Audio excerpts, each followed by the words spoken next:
ज्येष्ठ अभिनेत्री उषा चव्हाण यांना उपमुख्यमंत्री एकनाथ शिंदे यांनी दिला दिलासा।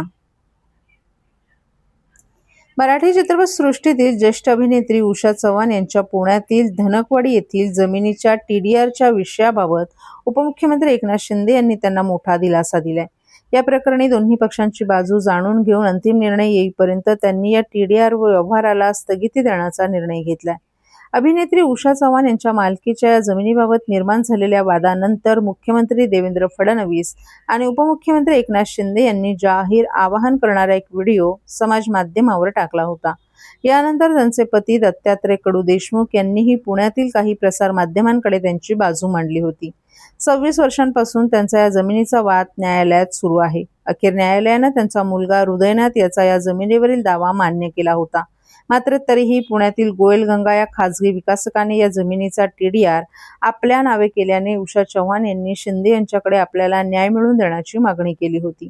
आज सकाळी ही मागणी घेऊन त्या आपल्या मुलासह ठाण्यातील टेंभीनाका येथील आनंद आश्रमात आल्या होत्या। तिथे उपस्थित असलेल्या शिवसैनिकांना त्यांनी आपल्या येण्याचं कारण सांगितलं। त्यांनी तात्काळ अभिनेते निर्माते मंगेश देसाई यांना याबाबत अवगत केलं।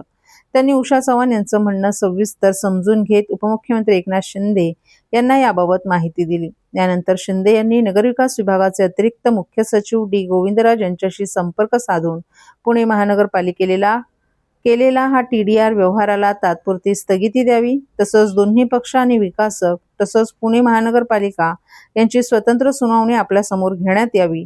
यावेळी सर्व पक्षांनी आपले म्हणणं आणि कागदपत्र सादर करावीत। सर्व बाबी तपासून त्यानंतरच या व्यवहाराला मान्यता देईल असं स्पष्ट केले। यानंतर उपमुख्यमंत्री एकनाथ शिंदे यांनी मंगेश देसाई यांच्या फोनवरून उषा चव्हाण यांच्याशी संवाद साधला। यावेळी त्यांनी आपण या व्यवहाराला तात्पुरती स्थगिती दिलेली असून कुणावरही अन्याय होऊ देणार नाही असं स्पष्ट केले। पुढील सुनावणी वेळी आपणही आपली सर्व कागदपत्रे सादर करावीत। त्यावेळी कागदपत्रांची तपासणी करून अंतिम निर्णय घेऊ असं सांगून त्यांना आश्वस्त केले। यावेळी उषा चव्हाण यांनीही आपल्या प्रश्नांची तात्काळ दखल घेऊन दिलासा देणारा निर्णय घेतल्याबद्दल उपमुख्यमंत्री शिंदे आणि मंगेश देसाई यांचे आभार मानले।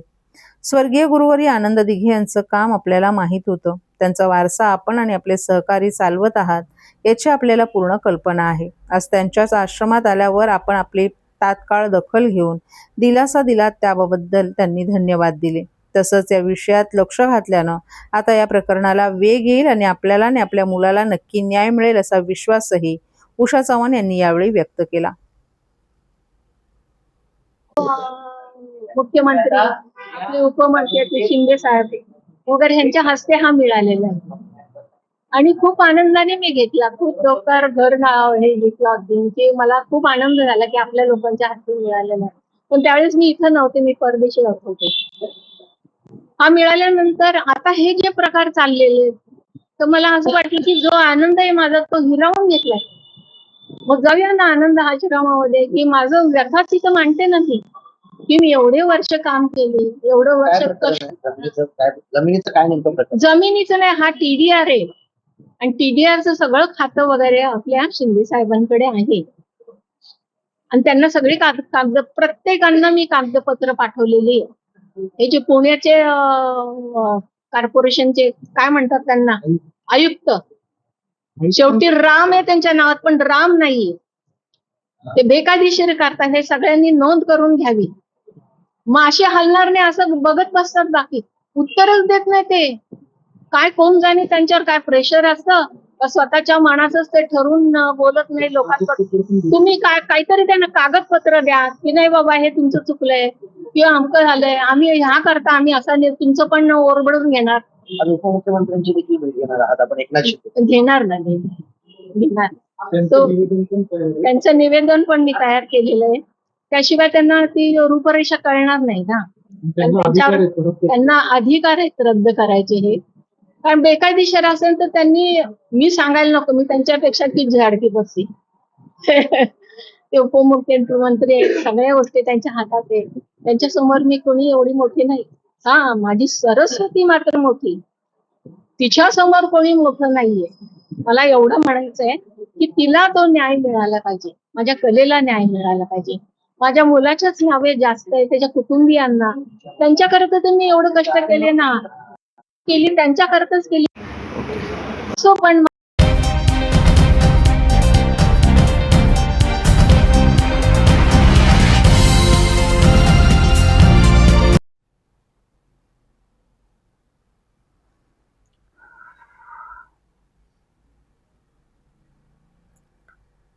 ठाणे महापालिकेतील भाजप आणि शिंदे सेनेत महासभेदरम्यान झालेल्या वादाच्या पार्श्वभूमीवर भाजपचे प्रदेशाध्यक्ष रवींद्र चव्हाण यांनी ठाण्यात पक्षाच्या नगरसेवकांची रविवारी विशेष बैठक घेतली. महायुतीच्या माध्यमातूनच ठाणे महापालिकेचा कारभार पुढे जाणं आवश्यक आहे अशी भूमिकाही त्यांनी स्पष्ट केली. शिंदे सेनेसोबतचा वाद वरिष्ठ पातळीवर चर्चेतून सोडवला जाईल असं आश्वासन त्यांनी दिले. वर्तकनगर येथील भाजप कार्यालयात जवळपास 2 तास बैठक घेतली. या बैठकीला पक्षाचे सर्व नगरसेवकही उपस्थित होते. बैठकीत भाजप नगरसेवकांनी शिंदे सेनेच्या कार्यपद्धतीबाबत तीव्र नाराजी व्यक्त केली. महासभेत चर्चा न करता विषयपत्रिका मंजूर केली जाते. निर्णय प्रक्रियेत भाजपला डावललं जातं. तसंच प्रशासनाच्या कामकाजात पारदर्शकतेचा अभाव असल्याच्या तक्रारी नगरसेवकांनी केल्या. मागील काही महिन्यांपासून असलेली नाराजी यावेळी उघडपणे व्यक्त करण्यात आली. पक्ष नेतृत्वानं याबाबत तातडीनं हस्तक्षेप करावा अशी मागणीही करण्यात आली. त्यावर चव्हाण यांनी नगरसेवकांना संयम बाळगण्याचा सल्ला दिला. या बैठकीनंतर ठाणे महापालिकेचाही कारभार महायुतीच्या समन्वयातून चालावा हा आमचा प्रयत्न राहील असं चव्हाण यांनी सांगितलं.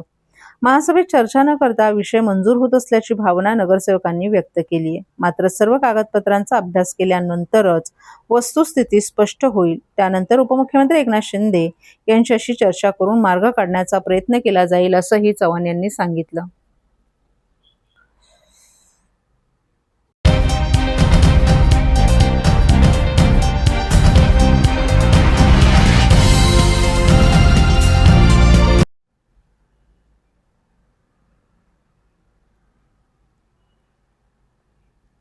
वाढत्या महागाई राक्षसाच्या विरोधात शिवसेना उबाटा गटाचं ठाण्यात जोरदार आंदोलन.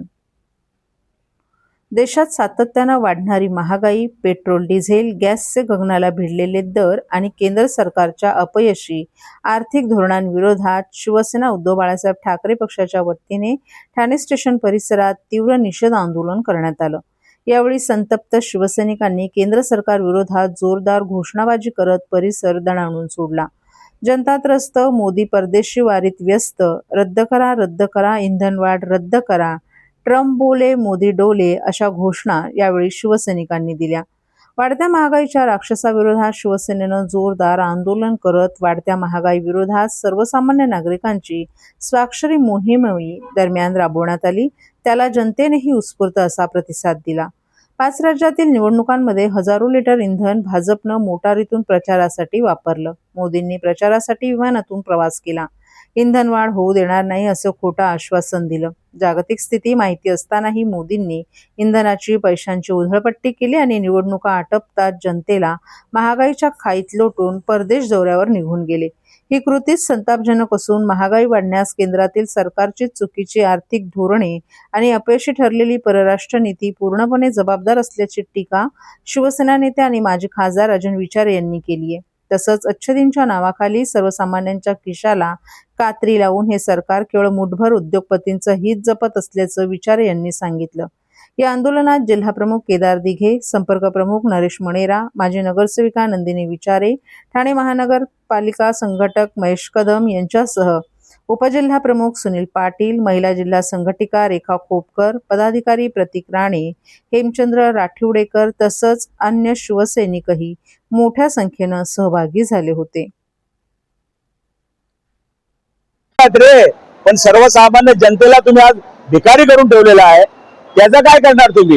ही महागाई पहिली कमी करा. जीएसटी असेल, इन्कम टॅक्स असेल, त्या ठिकाणी हे जे दरवाढ झालेले आहेत हे रेल्वे तुम्हीच चालवता ना, ते कमी करा जरा. आणि आज तुम्ही बघितलं असेल कशा पद्धतीने सरकार म्हणून तुमची काय भूमिका आहे की नाही. जनतेवरती किती दिवस तुम्ही हे लादणार आहेत, तुम्ही कशासाठी तुम्ही सत्तेमध्ये बसलेले आहेत. आणि म्हणून मला वाटतं जनता आता रस्त्यावरती येईल अशी परिस्थिती निर्माण झालेली आहे.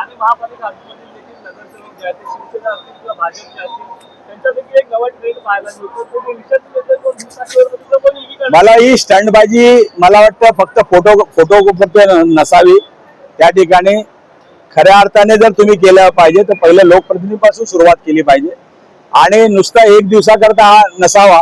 परंतु तुमच्या हातात आहे ना सरकार म्हणून तुम्ही रेल्वेचे दर कमी करू शकता, त्या ठिकाणी जीएसटीचा हे करू शकता, इन्कम टॅक्स करू शकता, त्या ठिकाणी तुम्ही जर एसटीचं जे आहे भाडेवाढ केलेलं आहे ते कमी करू शकता.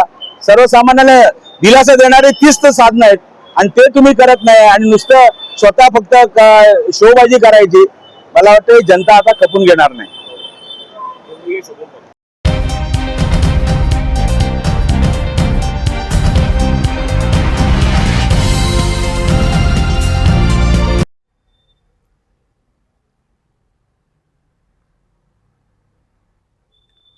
ऑनलाईन औषध विक्री विरोधात 20 मे रोजी देशभरातील केमिस्टचा बंद. अखिल भारतीय औषध विक्रेता संघटना या आमच्या शिखर संघटनेनं गेल्या अनेक वर्षांपासून गैरमार्गानं होत असलेली ऑनलाईन औषध विक्री बंद व्हावी याकरिता देश पातळीवरील विविध माध्यमातून सनदशीर मार्गाने पाठपुरावा केला होता. बनावट औषधांची विक्री, डॉक्टरांच्या प्रिस्क्रिप्शनशिवाय अँटीबायोटिक गोळ्यांची विक्री तसंच नशा येणाऱ्या शेड्यूल्ड औषधांची सर्रास डॉक्टरांच्या प्रिस्क्रिप्शनशिवाय औषध विक्री तसंच भरमसाठ डिस्काउंटच्या नावाखाली संपूर्ण बनावट औषधांची विक्री होत आहे. यामुळे तरुण वर्गावर आणि गरजू रुग्णांवर अत्यंत घातक परिणाम होत आहेत. कोरोना या दुर्धर आजाराच्या वेळी काढण्यात आलेले सरकारी अध्यादेश आता कालबाह्य झाले असल्याने आणि त्याचाही गैरवापर होत असल्यानं तसंच त्यांची आवश्यकता नसल्याने ते त्वरित रद्द करावेत अशा रास्त मागण्यांसाठी संघटना तालुका, जिल्हा व राज्य पातळीवर प्रयत्नशील असूनही केंद्र सरकारकडून दुर्दैवाने योग्य प्रतिसाद मिळत नाही.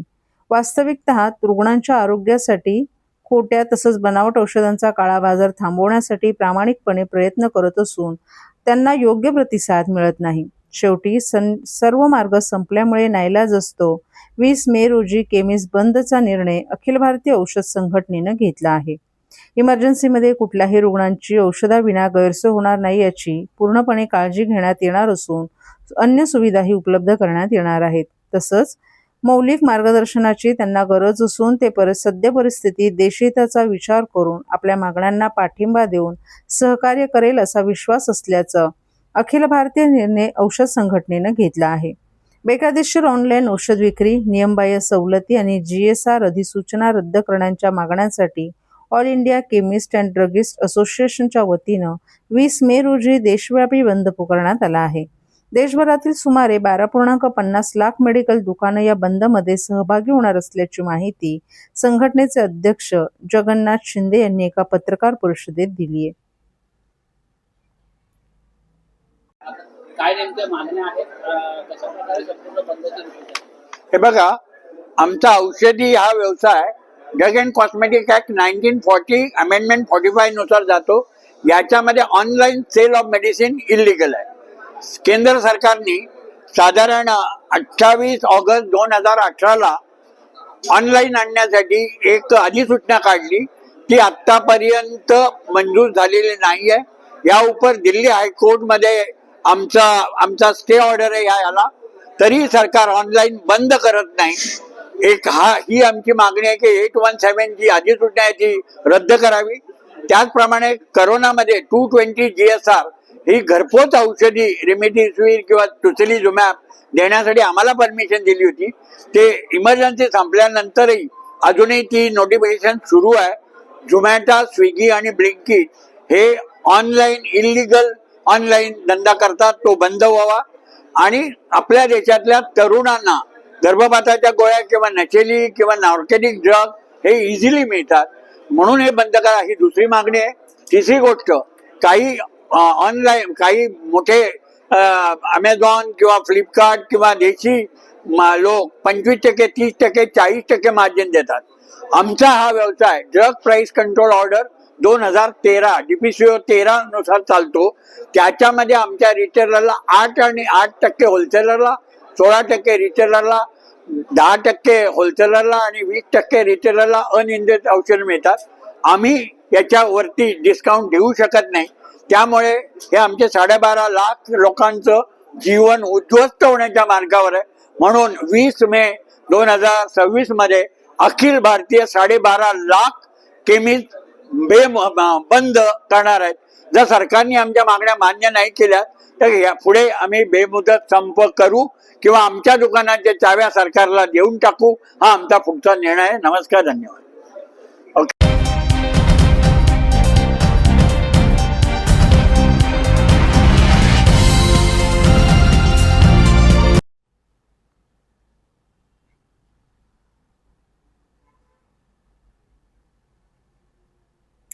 भाजप युतीतील अंतर्गत संघर्ष आता उघडपणे रस्त्यावर येऊ लागलाय.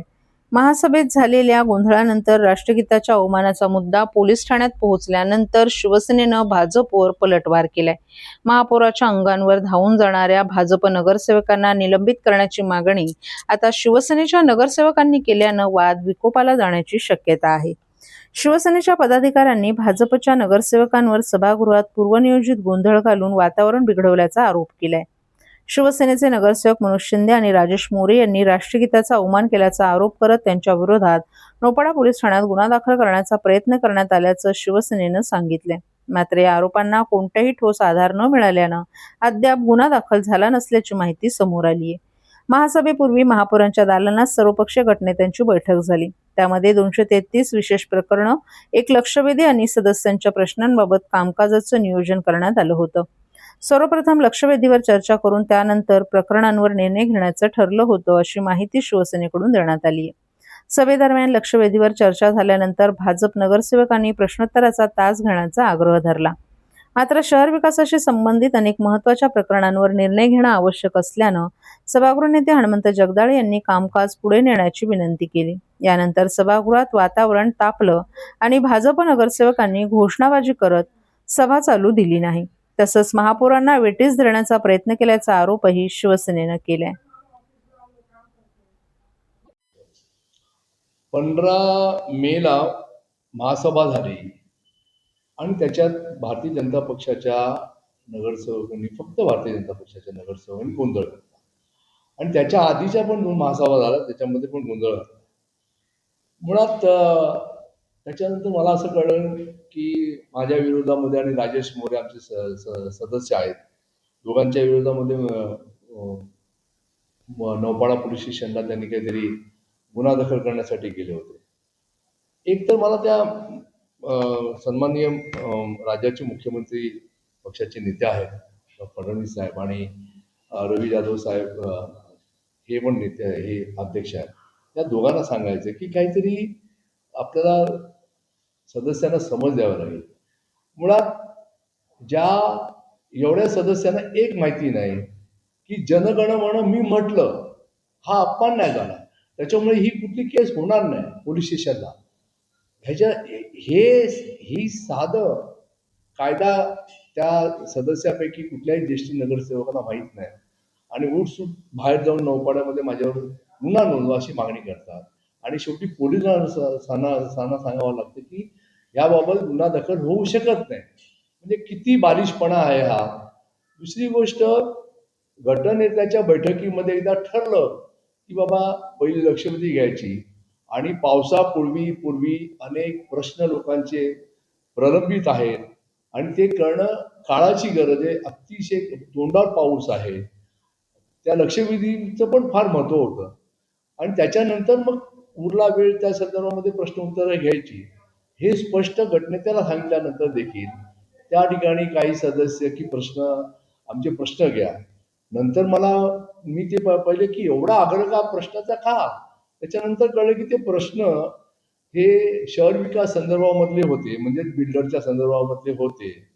आणि आता मी काय बोलणार नाही, हे असे बिल्डरच्या संदर्भामध्ये असलेले प्रश्न, त्याचा कुठे काय दुरुपयोग केला जातो, भ्रष्टाचारापर्यंत विषय जाऊ शकतो. मला त्याच्यावर चर्चा करायची नाही.